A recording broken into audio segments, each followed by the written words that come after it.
안녕하세요 여러분. 저는 학원 강사를 하고 있는 30대 후반의 여자입니다.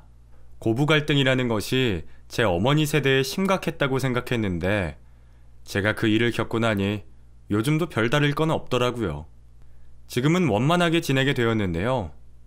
예전에는 시어머니와의 심각했던 고부 갈등의 경험을 여러분들에게 말씀드리고 싶어서 이렇게 사연을 적어 보냅니다. 저는 친한 대학교 친구의 소개로 남편을 만나게 되었어요. 당시에 제가 연애를 5년 넘게 쉬고 있었거든요.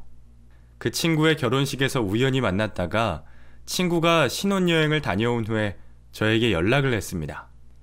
희원아, 너 연애 안 하니? 만날 사람도 없고 이제는 연애도 하고 나도 결혼도 생각하긴 해야 하는데 내 결혼식에 왔던 친구 중에 김인성이라는 애 기억나? 글쎄. 왜? 키 크고 까무잡잡해서 너한테 인사시켜줬었잖아. 아, 기억날 것 같아. 걔가 너 소개시켜달라는데 소개 받을래? 그럴까? 그래. 이제 너도 적극적으로 사람 만나봐야지. 요즘에 그런 애 찾기 힘들어. 놓치지 마. 그때 제 나이가 31였습니다.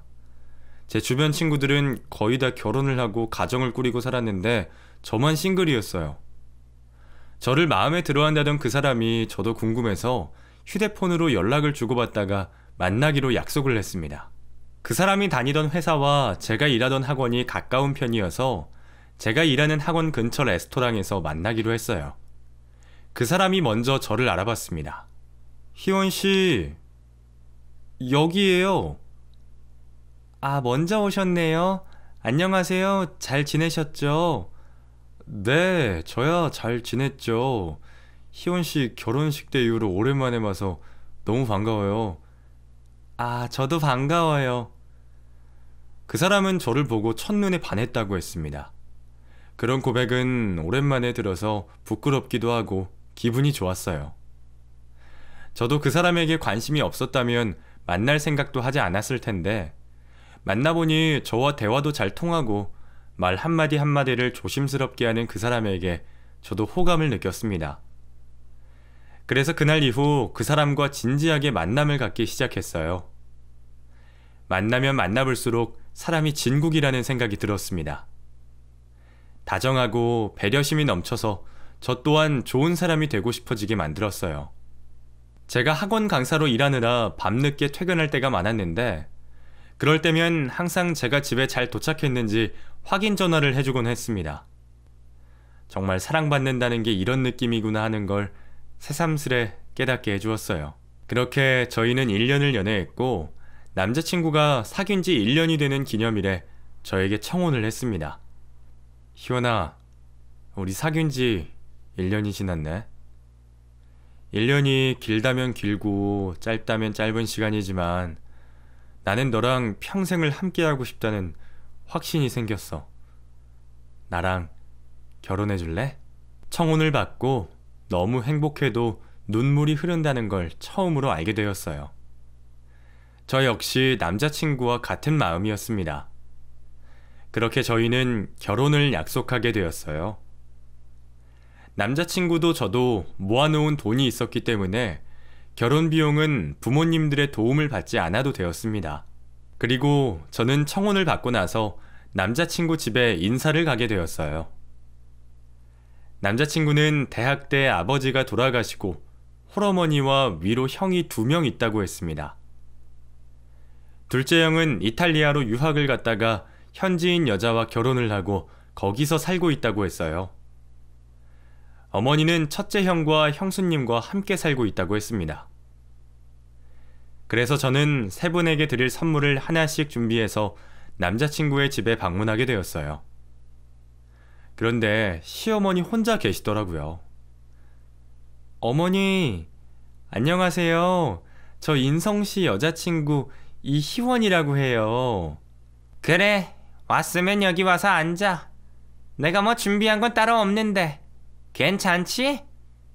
시어머니가 될 분은 마르고 신경질적으로 생긴 분이었습니다. 남자친구와는 인상이 완전히 다르더라고요. 저는 준비한 선물을 시어머니께 드렸어요. 어머니, 요즘 환절기이고 하니까 실크 스카프 하나 사왔는데 마음에 드실지 모르겠어요. 제 선물을 보지도 않고 시어머니는 받지 않겠다고 말했습니다. 나 스카프 많아요. 나한테 잘 보이고 싶어서 그런 거 사왔나 보네. 필요 없으니까 아가씨, 어머니나 가져다 드려요. 그 말에 남자친구가 오히려 더 당황해 하더라고요. 어머니, 그래도 희원이가 열심히 골라서 사온 건데 한번 열어보기라도 하세요. 마음에 드실지도 모르잖아요. 안 봐도 뻔해. 엄마 눈 까다로운 거 알지? 됐어, 필요 없어. 근데 아가씨는 무슨 일 하나? 내가 우리 인성이한테 사귀는 아가씨가 있다는 말은 들었는데 구체적인 이야기는 못 물어봤네. 저 학원에서 고등학생들 수학 강의하고 있어요. 뭐? 그럼 학원 강사야? 어머. 언감생심. 아가씨, 욕심 많네. 네? 우리 인성이 대기업 다니는 거 알죠? 인성이가 학창시절에 공부도 잘해서 서울의 유명한 4년제 졸업하고 바로 대기업에 스카웃 됐는데 아가씨는 겨우 학원 강사하면서 우리 인성이랑 결혼까지 할 생각을 해? 어르신들에게 학원 강사의 이미지가 그다지 좋지 않다는 걸 그때 처음 알게 되었습니다. 저는 나름대로 유명한 학원에서 강의를 하고 있고 많이 벌 때는 연봉이 1억 가까이 되어서 남자친구보다 많이 버는 편이었는데 그런 사정을 모르고 계신 것 같았어요. 물론 벌이가 그렇게 중요한 건 아니지만 다짜고짜 제 직업을 무시하고 남편에게 엎여 살 것처럼 말씀하시니 저도 서운한 생각이 들었습니다. 저를 무시하는 말에 제가 아무런 대꾸도 하지 못하고 벙쪄 있었어요. 그런 저를 보고 남자친구가 본인 어머니에게 대신 이야기를 했습니다. 엄마, 요즘 학원 강사가 얼마나 대단한데요. 저보다 돈도 많이 벌어요. 그리고 저희 서로 마음도 잘 맞고 사랑해서 결혼하려고 하는 건데 그런 식으로 말씀하시면 어떡해요. 남자친구의 말이 오히려 독이 되었습니다. 시어머니는 한술 더 떠서 앙칼진 목소리로 화를 내기 시작했어요.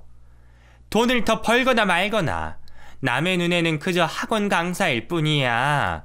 학교 선생님도 아니고 강사가 뭐니? 나는 얘 맘에 안 들어. 애가 별로 싹싹해 보이지도 않고. 엄마 촉 좋은 거 알지? 딱 봐도 글렀어. 나는 아가씨랑 우리 인성이랑 결혼시킬 생각 없네요. 어머니, 지금 저희 만난 지 30분도 안 되었는데 벌써 제가 마음에 안 드세요? 제가 노력할게요. 어머니 마음에 드실 수 있도록. 됐거든요. 나는 한 번 아니다 싶으면 끝까지 아니야.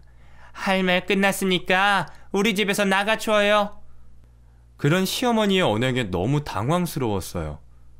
남자친구는 끝까지 설득하려고 노력했지만 얼굴도 보기 싫다며 방으로 들어가 버려서 더 이상 대화를 나눌 수가 없었습니다. 저는 방 밖에서 가보겠다고 인사를 드린 후에 그 집에서 빠져나올 수 있었어요. 시어머니가 저를 보던 경멸스러운 눈빛이 머릿속에 맴돌아서 너무 괴롭더라고요. 희원아, 어머니가 심하셨지. 정말 미안해. 내가 어머니 잘 설득해 볼게. 나 솔직히 너무 당황스러워. 나 평생 살면서 이렇게 무시당한 적 처음이야. 학원 강사가 뭐가 어떻다고. 저는 말을 잇지 못하고 참았던 눈물을 쏟아냈습니다. 그런 저를 남자친구가 가만히 안아주면서 말했어요. 희원아, 우리 어머니, 형수님들도 다 마음에 들어하지 않으셨어. 그런데 지금은 큰 형수님이랑 같이 살면서 잘 지내고 계시거든? 그러니까 우리도 노력하면 될 거야. 아니야. 나는 이렇게 인정받지 못하는 결혼은 하고 싶지 않아. 우리 좀 시간을 갖고 생각해보자. 희원아, 그런 말이 어딨어. 나 너 정말 사랑하는 거 알잖아. 어머니가 아무리 반대를 하셔도 나는 너랑 결혼할 거야. 어떻게든 할 거니까 제발 그런 말은 하지 말아줘. 그날은 시어머니에게 당한 일이 너무 치욕스러워서 결혼을 물을 생각까지 했었어요. 하지만 남자친구가 저를 붙잡아 주었습니다. 사실 저도 그 사람을 놓치기 싫었어요. 그 사람보다 저를 더 좋아하고 제가 좋아할 사람을 앞으로 만나기 어려울 거라는 걸 알았거든요. 그래서 저도 시어머니의 마음에 들기 위해 노력해 보려고 했습니다. 하지만 제가 전화를 해도 받지 않고 찾아가도 문을 열어주지 않았어요. 한우 세트를 사서 찾아간 날에 큰형님이 문을 열어주시며 저에게 미안한 표정을 짓고 말씀하셨습니다. 우리 도련님 여자친구분이시구나. 반가워요. 그런데 어머니께서 절대 문을 열어주지 말라고 하셔서 미안해요. 안녕하세요. 그럼 이거라도 받아주세요. 어머, 한우네? 어머니가 좋아하시는데 잘 먹을게요. 큰형님과 대화를 나누고 있는데 집 안에서 소리를 지르는 시어머니의 목소리가 들렸습니다. 아유, 됐어. 한우 그까짓 거 우리가 사 먹으면 되지. 안 받을 거니까 도로 가져가라고 해라. 절대 집으로 들이지 마. 그 소리를 듣고 큰형님의 표정이 어두워지면서 어쩔 줄을 몰라 했습니다. 그래서 제가 현관에 서서 안에 있던 시어머니에게 말했어요. 어머니, 아무리 그렇게 저를 싫어하셔도 저는 인성씨랑 결혼할 거예요. 이거는 드시라고 사온 거니까 받아주세요. 다음에 봬요. 오늘은 이만 가보겠습니다. 그렇게 말하고 큰형님에게 인사를 드린 후에 저는 아파트 밖으로 나갔습니다. 그런데 잠시 후에 헐레벌떡 뛰어온 큰형님이 저에게 기어코 한우를 돌려주시며 말씀하셨어요. 어머니가 당장 갖다 주라고 성하셔서 내가 그냥 먹자고 해도 절대 싫다고 하시네. 미안해요. 아휴, 그럼 어쩔 수 없죠. 죄송해요. 괜히 여기까지 뛰어오시게 해서. 아니에요. 나는 아가씨 마음에 들어요. 그러니까 어머니 말씀은 너무 귀에 새겨듣지 말고 두 사람 꼭 결혼했으면 좋겠네요. 그렇게 말씀해 주셔서 감사해요. 그럼 다음에 또 뵐게요. 그래요. 조심히 들어가요. 시어머니와는 다르게 큰형님이 될 분은 저를 따뜻하게 대해주셨어요. 한 달이 넘게 저는 노력했지만 시어머니는 저를 받아주지 않으셨습니다. 그리고 남자친구는 어머니의 허락이 없어도 결혼을 진행하겠다고 밀어붙였어요. 그래서 남자친구는 저희 집에 인사를 왔고 저희 부모님은 남자친구를 마음에 들어 하셨습니다. 저와 남자친구는 예식장을 예약하고 함께 살 신혼집을 구했어요. 설마 하니 결혼식에는 오시겠지라고 생각했습니다. 자식 이기는 부모는 없다는 말이 있잖아요. 그런데 그분은 예상을 뛰어넘는 분이었습니다. 결국에 저희 결혼식에 오지 않으셨거든요. 급하게 혼주석에 아주버님과 큰형님이 앉아주셨어요. 결혼식을 마치고 신혼여행을 가기 전에 큰형님과 아주버님이 저에게 미안하다고 말씀하셨습니다. 재수씨, 내가 어머니 열심히 설득했는데 워낙 고집이 센 분이라서요. 미안해요. 동서 도련님, 여행 잘 다녀와요. 아휴, 눈물이 나네. 큰형님은 그렇게 말씀하시고 정말로 눈물을 흘리셨어요. 저는 당황해서 괜찮다고 말씀드렸습니다. 괜찮아요, 큰형님. 두 분 와주셔서 너무 감사해요. 저희 여행 잘 다녀올게요. 다녀와서 인사드리러 갈게요. 그렇게 저희는 외국 휴양지로 신혼여행을 가게 되었습니다. 남편도 저에게 미안하다고 이야기를 했어요.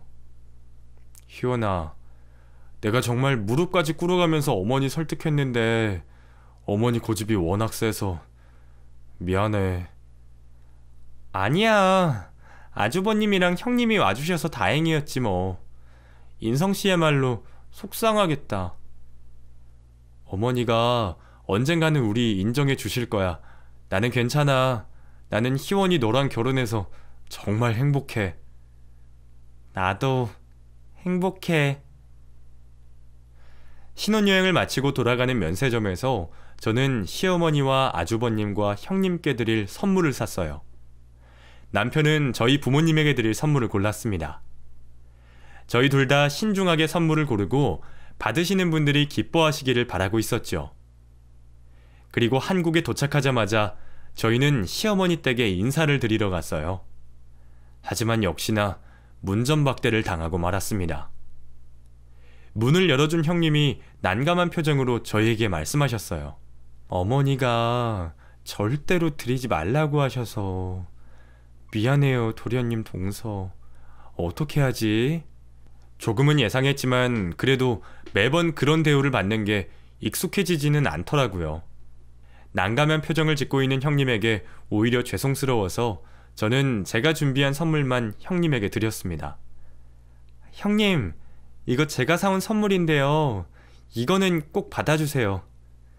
어머니, 저희 그럼 갈게요. 형님, 매번 저희 때문에 불편하시죠? 죄송해요. 내가 미안하지. 형님은 눈이 빨개져서 툭 치면 눈물을 쏟을 것 같은 표정을 짓고 계셨습니다. 마음이 정말 여린 분이라는 생각을 했어요. 그렇게 선물만 드리고 저와 남편은 저희 집에 인사를 드리러 갔습니다. 저희 부모님도 속상해 하시더라고요. 우리 희원이가 뭐가 모자라서 그렇게 마음에 안 들어 하시는지. 결혼식까지 오지 않으실 거라고는 상상도 못했네. 어떻게 사돈 얼굴을 한 번도 못 볼 수가 있는지. 저희 아버지의 말씀에 남편이 안절부절하지 못하며 대답했습니다. 장인어른, 장모님, 정말 죄송해요. 저희 어머니 때문에 많이 속상하셨죠. 남편의 말에 저희 어머니가 아니야, 자네가 더 속상하겠지. 괜찮아. 둘이 잘 사는 모습 보시면 언젠가는 마음의 문을 활짝 여실 날이 있을 거야. 라고 말씀해 주셨습니다. 시어머니를 빼고는 저희 결혼 생활은 정말 순탄했어요. 저희 둘이 장만한 신혼집에서 서로를 아껴주면서 연애 때보다 더욱 친밀하게 잘 지내고 있었습니다. 제가 늦게 퇴근하는 날이 많았는데 남편은 저보다 먼저 퇴근하는 날이면 제가 먹을 저녁 식사를 차려놓고 기다려주었어요. 그렇게 결혼한 지 3개월이 지났을 무렵에 아주버님이 사고로 병원에 입원하셨다는 소식을 듣게 되었어요. 저와 남편은 부랴부랴 병원에 갔습니다. 아주버님, 괜찮으세요?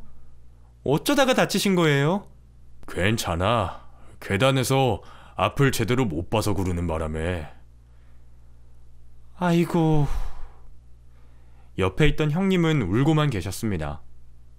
어깨 골절 때문에 급하게 수술했는데 연락 안 해도 되는데 이 사람이 연락을 했나 보네. 형님, 괜찮으세요? 왜 이렇게 울고 계세요? 그게... 그러고 있는데 시어머니가 병실 문을 열고 들어왔어요. 결혼 전 인사를 갔다가 쫓기듯이 나온 이후에 정말 오랜만에 보는 얼굴이었습니다. 여전히 신경질적인 표정으로 저를 위아래로 기분 나쁘게 훑어보셨어요. 어머니, 잘 지내셨죠? 네가 여기 왜 왔니? 첫째 며느라, 네가 얘 불렀니? 하여간 눈치도 없어. 내가 싫어하는 거 알면서. 시어머니의 말씀에 형님은 기가 팍 죽어서 고개를 숙이고 아무 말도 하지 못했습니다. 그래서 제가 대신 말했어요. 아주버님이 입원하셨는데 저희가 와 봐야죠. 어머니가 반대하셨지만 어쨌든 결혼식도 올렸고 혼인신고도 마쳐서 저 어머니 며느리예요. 며느리? 웃기고 있네. 나는 너 인정한 적 없다. 시어머니의 말에 남편이 시어머니에게 조용히 말했습니다. 어머니, 제발 그만 좀 하세요. 어머니가 아무리 그렇게 반대하셔도 저희 결혼해서 행복하게 잘 살고 있어요. 인성이, 너 말 잘했다. 넌 나한테 찾아오지도 않고 얘랑 둘이 히덕거리면서 잘 지내고 있었니? 어떻게 연락을 한번 안 해? 하, 이래서 사람을 잘 들여야 한다니까. 어머니, 전화 드렸잖아요. 어머니가 안 받으셔놓고서. 됐어. 너희 꼴도 보기 싫으니까 그만 가라.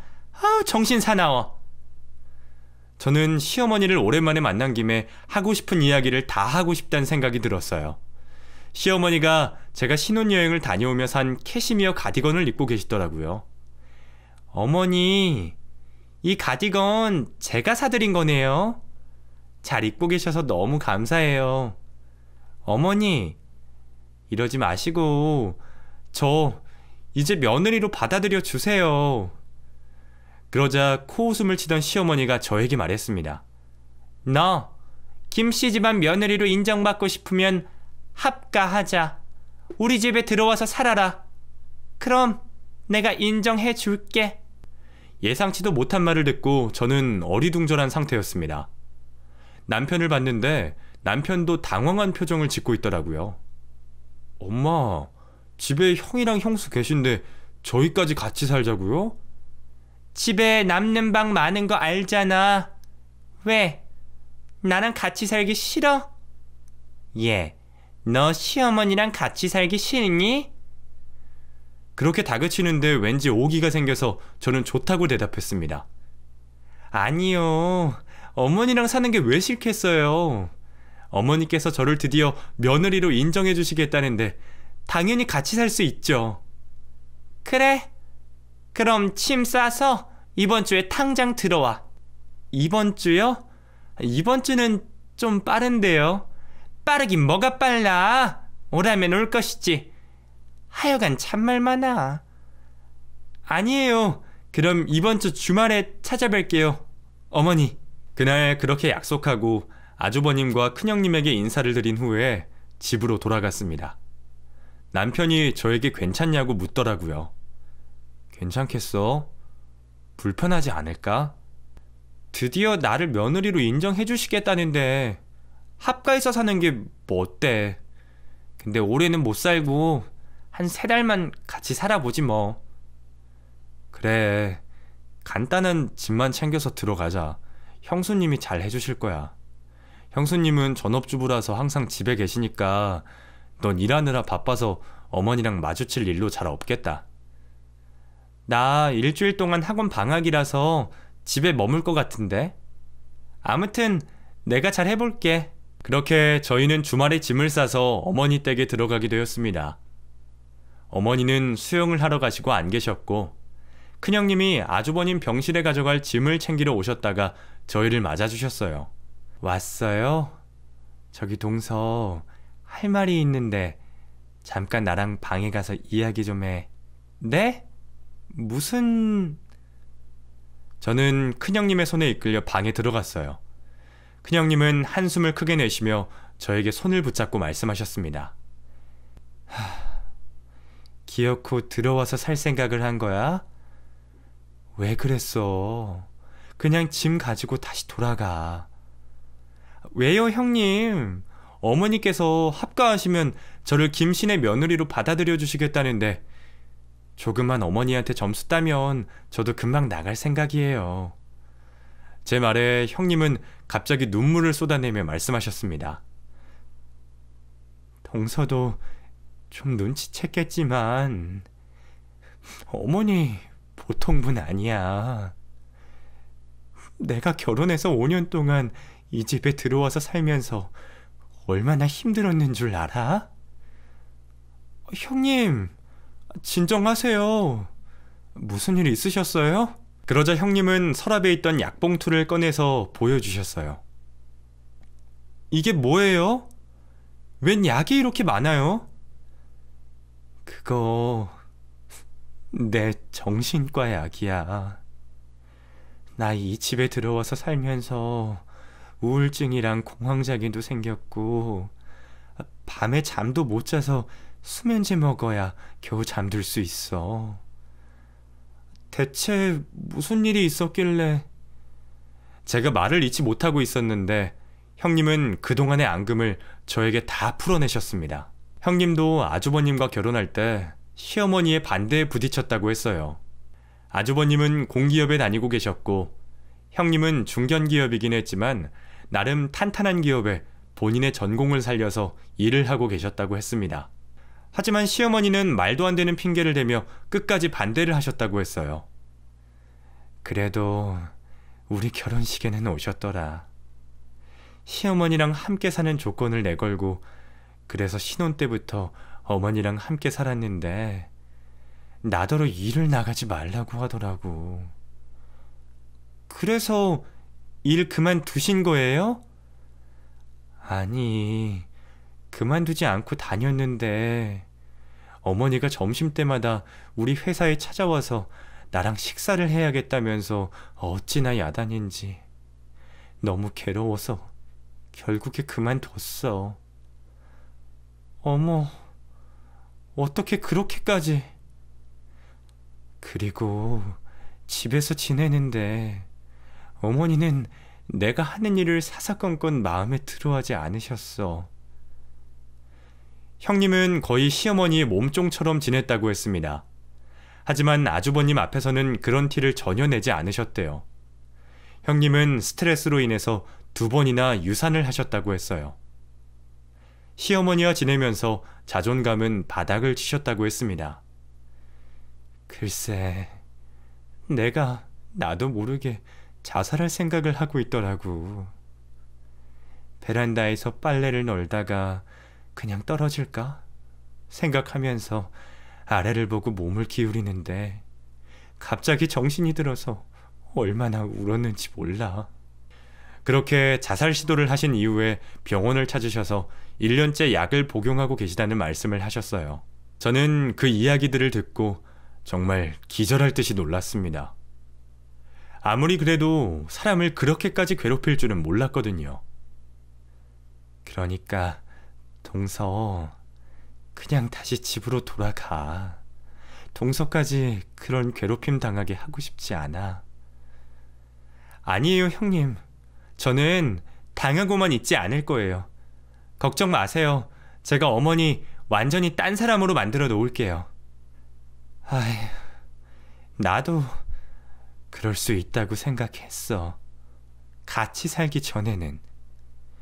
며칠 전에는 어머니가 남편 다친 것도 내 탓이라고 하시는데 너무 기가 막혀서 그 말을 들으면 정말 내가 잘못했나 하는 생각이 들고 너무 괴로워. 참, 어머니 정말 너무하시네. 완전 가스라이팅 하셨네요.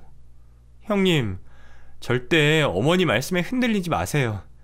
제가 같이 살면서 싹 다 바꿔놓을게요. 저는 당시에 큰형님의 눈물 섞인 이야기에 마음이 아파서 그렇게 호언장담하기는 했지만 사실은 눈앞이 어두컴컴했습니다. 걱정이 되기는 했지만 저는 살면서 이런저런 이상한 사람들을 많이 만난 경험이 있었기 때문에 절대로 지지 않겠다고 속으로 다짐했어요. 형님과 대화를 마치고 밖으로 나왔는데 남편 표정이 심상치 않더라고요. 아마도 문 밖에서 저희의 대화를 엿들었던 모양이에요. 그러고 있는데 현관에서 시어머니가 들어오는 소리가 들렸습니다. 어머니, 오셨어요? 아, 너희 왔니? 작은 애 왔으면 밥 좀 차려라. 운동했더니 너무 허기가 지네. 저를 보자마자 밥을 차리라는 시어머니의 말에 제가 대답했습니다. 어머니, 그러지 말고 우리 외식해요. 외식? 난 밖에서 음식 사 먹는 거 딱 싫어해. 얘가 어디서 꼼수를 부려? 밥하기가 그렇게 싫어? 네, 하기 싫어요. 뭐? 이게 미쳤나? 어디서 눈을 똑바로 뜨고. 제 말에 어지간히 당황한 눈치더라고요. 큰형님은 한 번도 그렇게 반항한 적이 없는데 제가 단호하게 싫다고 말하니까 어이가 없었겠죠. 시어머니보다 더 놀란 큰형님이 본인이 밥을 차리겠다고 말했습니다. 동서, 내가 차릴게. 쉬고 있어. 아니에요, 형님. 형님 아주버님 짐 가지러 오신 거잖아요. 얼른 병원 가보셔야죠.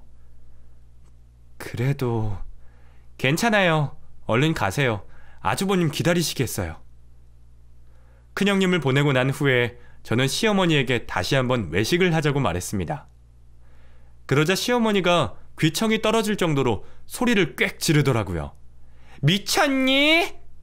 내가 싫다고 했잖아. 어머니, 저 일하느라 요리 같은 거 배운 적이 없어요.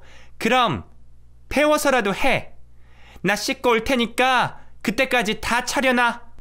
시어머니는 방으로 들어가 버리셨고 저는 남편에게 나가서 반찬을 사오라고 말했습니다. 남편은 제 말을 듣고 급하게 반찬 가게로 달려갔어요. 바로 아래가 상가라서 금방 다녀왔더라고요. 당신 밥할 줄 알지? 응, 나 혼자 살면서 밥 해먹어서 당연히 할 줄 알지. 그럼 당신이 밥해. 내가 반찬 차릴게. 그래. 남편은 쌀을 씻기 시작했고 시어머니가 마침 밖으로 나오더니 그 모습을 보게 되었습니다. 그리고 또 소리를 지르더라고요. 뭐하니? 인성이 네가 왜 쌀을 씻어? 어머니, 저 요리 못한다고 했잖아요. 인성씨가 밥을 잘 지으니까 조금만 기다리세요. 시어머니는 혼자서 궁시렁대고 계셨고 저는 반찬을 접시에 덜어놓고 밥이 다 되기를 기다렸습니다. 그리고 밥이 다 되어서 시어머니를 부엌으로 불렀어요. 식탁을 보자마자 시어머니가 저에게 말했습니다. 국은 없어? 네, 반찬 가게에 국이 안 팔아서요. 뭐? 그러면 이걸 다 반찬 가게에서 사왔다는 말이야? 네, 요즘은 반찬 가게 반찬이 잘 나와요. 시장하실 텐데 드세요. 됐다. 나 안 먹을란다. 어디서 대먹지 못한 게 시어머니를 골릴라고 아주. 그렇게 말하더니 시어머니는 거실로 돌아가셨고 저는 아랑곳하지 않고 남편과 함께 밥을 먹었습니다. 밥 잘 됐다. 당신 역시 잘한다니까. 그리고 반찬을 집어먹으려 하는데 갑자기 헛구역질이 나오더라고요. 그 모습을 본 시어머니가 웃으며 말했습니다. 그거 봐. 반찬 가게에서 사온 음식 먹이니까 탈이 나지. 꼴 좋다. 그게 아니라 오늘이 며칠이지 여보? 나 아무래도 임신한 것 같은데? 제 말에 남편이 놀라서 제 손을 꼭 붙들고 말했습니다. 정말? 정말이야? 희연아, 어떡해. 나 너무 기뻐. 밥을 먹다 말고 저와 남편은 바로 산부인과를 찾아갔고 임신 6주 차라는 이야기를 듣게 되었어요. 집으로 돌아가 시어머니에게 그 소식을 알리자 콧방귀를 뀌며 말했습니다. 6주밖에 안 됐는데 뭘 그렇게 성화야? 너희 형수도 2번이나 유산한 거 알지? 낳을 때까지는 모르는 거야? 그 말을 듣고 너무 어처구니가 없더라고요. 어머니, 악담을 해도 너무 심하게 하시네요. 저는 어머니한테 스트레스 받지 않고 관리 잘해서 예쁜 아이 낳을게요. 뭐? 얘 말하는 것 좀 봐. 너 다음 주에 쉰다고 했지? 이참에 학원 일 아예 그만둬라. 그건 제가 알아서 할게요. 저는 관둘 일은 없을 거예요. 저는 시어머니의 말에 한마디도 지지 않으려고 노력했어요. 그러자 시어머니는 저에게 다음날 집안 대청소를 하겠다고 윽박질렀습니다. 네가 일 그만두고 백이나 한번 보자. 내일 집 구석구석 대청소할 테니까 그런 줄 알아. 네, 어머니. 그럼 쉬세요. 저도 피곤해서 그만 들어가서 잘게요. 다음날 남편은 출근을 했고 시어머니는 배가 고픈지 혼자서 밥을 차려 먹고 있더라고요. 그러고 청소할 준비를 하라며 저에게 으름장을 놨습니다. 그런데 제가 전날 미리 연락을 했던 가사도우미 2분이 벨을 누르셔서 제가 문을 열어드렸어요. 뭐야? 저 사람들은 누구야?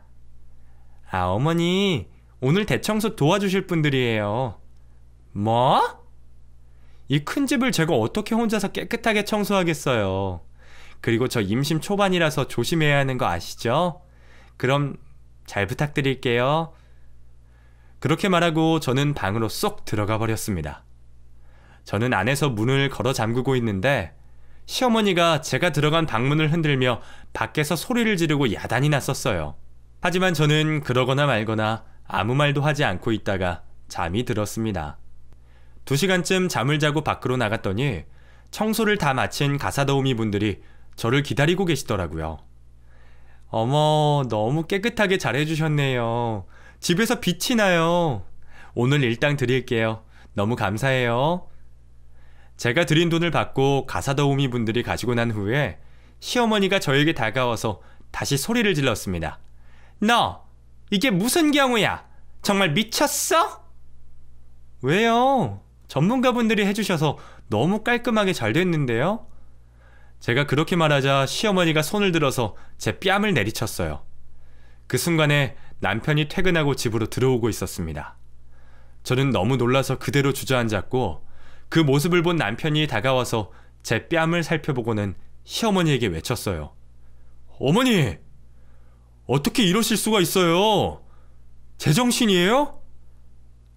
아니, 얘가... 저는 화가 잔뜩 난 남편에게 차분하게 말했습니다. 당신 지금 어머니한테 이게 무슨 태도야? 당장 사과드려. 뭐? 죄송하다고 말씀드리라고. 그러자 남편은 어머니에게 죄송하다고 본인이 너무 당황해서 그랬다고 말했습니다. 남편이 사과를 드리자마자 저는 시어머니에게 말했어요. 어머니도 저한테 사과해 주세요. 뭐라고? 이게 정말? 어머니 저 때리셨잖아요. 이게 말이 된다고 생각하세요? 얼른 사과해 주세요. 시어머니는 아무 말도 하지 못하다가 겨우 입을 열어서 저에게 미안하다고 말했습니다. 그래. 아무리 그래도 내가 때린 건 잘못했다. 사과하마. 네. 그리고 어머니, 큰형님에게도 저한테 하신 것처럼 꼭 사과해 주셨으면 좋겠어요. 제가 그렇게 말하자 시어머니는 다시 화를 내려고 했어요. 너 지금? 어머니, 또 화내시면 저 그때는 가만히 안 있어요. 큰형님이 어머니 때문에 정신과 다니시면서 약 드시는 거 알고 계셨어요? 걔가 정신과를 왜 다녀? 어머니가 큰형님 가스라이팅해서 큰형님 지금 정신적으로 많이 힘든 상태예요. 그렇게 말하고 제가 형님 방으로 가서 약봉투를 가져다가 보여줬습니다. 그러자 시어머니는 아무 말도 하지 못하더라고요. 저는 약속한 대로 어머니 댁에서 당분간은 머물 거고요. 어머니가 큰형님한테 진심으로 사과하시는 모습까지 봐야겠어요. 남편도 많이 놀라서 아무 말도 못하고 있었습니다. 그렇게 폭풍이 휘몰아치고 난 후에 저는 그 다음날부터 시어머니 밥을 꼬박꼬박 챙겨드렸어요. 시어머니는 그런 제 모습을 불편해 하시더라고요. 저는 시어머니에게 음식하는 걸 도와달라고 말했어요. 어머니, 아주버님 오늘 퇴원하시는데 좋은 음식 해드려야죠. 제가 할 줄 아는 게 많이 없어서 어머니가 해주시면 옆에서 거들게요. 그래, 알았다. 시어머니와 저는 상다리가 부러지도록 음식을 차려놓고 아주버님과 큰형님을 기다렸어요. 그리고 아주버님이 퇴원하셔서 큰형님과 함께 집으로 돌아오셨습니다. 식탁에 차려진 음식을 보고 큰형님이 깜짝 놀라시더라고요. 어머, 이 많은 걸 동서 혼자서 다 한 거야? 아니에요. 어머니가 도와주셨어요. 그쵸, 어머니? 그래. 그리고 어머니, 저랑 약속한 거 있으시잖아요. 지금 해주세요. 뭐? 지금? 네. 그럼 언제 하시게요? 제 말에 머뭇대던 시어머니가 갑자기 눈물을 흘리며 큰형님에게 말씀하셨습니다. 첫째야, 내가 그동안 정말 널 못살게 굴어서 미안하다. 너 그렇게 약까지 먹을 정도로 힘들 줄은 몰랐어. 내가 혼자서 애들 키우고 장가 보내니까 나도 모르게 며느리들을 미워했던 것 같아. 진심으로 사과할게. 정말 미안하다. 그 말을 듣고 큰형님도 오열을 하셨습니다. 아주버님은 제 등을 두드려 주시며 고맙다고 말씀하셨어요. 그리고 퇴근한 남편이 모든 상황을 보고 어리둥절한 표정을 짓고 있었습니다. 그날 이후로 시어머니는 정말 다른 사람이 되었습니다. 저희에게 시집살이를 더 이상 시키지 않으셨어요. 밥도 직접 하셨고 요리도 함께 해주셨습니다. 그리고 다정하게 저에게 음식하는 법을 가르쳐 주었어요. 그렇게 한 달이 지났을 무렵에 어머니는 저에게 이제 집으로 돌아가서 지내라고 하셨습니다. 너 이제 집으로 가서 일도 하고 편하게 지내다가 아이 낳으면 그때 몸조리하러 와라. 어머니, 저 가면 또 형님 괴롭히시는 거 아니죠? 제가 농담으로 그렇게 말하자 큰형님도 웃으시고 시어머니도 웃으시면서 절대 안 그런다고 말씀하셨어요. 저는 안심하고 남편과 저희 신혼집으로 돌아갔습니다. 그리고 아들을 낳게 되었어요. 제가 임신을 하고 있을 때 큰형님도 아이를 임신하셨습니다.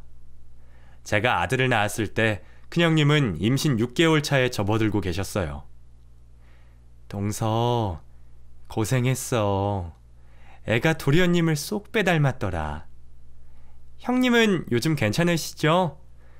그럼 동서 덕분에 내가 이제야 살맛이 난다니까. 너무 고마워. 어머니도 어찌나 나를 챙겨주시는지 부담스러울 정도야. 다행이에요. 저는 아이를 시어머니에게 맡기고 다시 학원 강사 일을 하면서 어머니에게 용돈을 두둑히 챙겨드렸어요. 시간이 흘러 큰형님은 딸아이를 낳으셨습니다. 노산이라 걱정이 많으셨지만 아무 이상 없이 건강하게 출산을 하셨어요. 지금 제 아들이 6살이 되었네요. 5살 된 아주버님과 큰형님의 딸아이와 친하게 지내고 있습니다. 시어머니는 표정도 유해지시고 저희 아이들을 보면서 행복해하세요. 큰형님은 여전히 어머니 댁에서 함께 지내며 집에서 프리랜서로 일을 하고 계세요. 아주버님부터 큰형님 그리고 시어머니까지 저에게 복덩이라고 말씀을 하십니다. 그때 우리 둘째 며느리가 나 정신 안 차리게 해줬으면 어쩔 뻔했니. 아유, 지금 생각해도 내 스스로가 이해가 안 돼.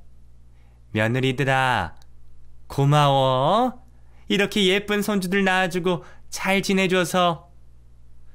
그 말씀에 제가 농담으로 큰형님에게 말했어요. 형님, 힘드시면 형님도 분가하세요. 제 말에 형님이 웃으시며 대답했습니다. 아니야.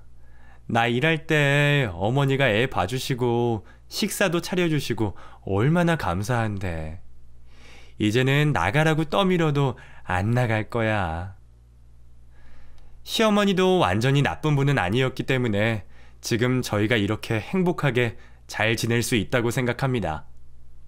앞으로도 지금처럼만 모두 행복하고 건강했으면 좋겠어요.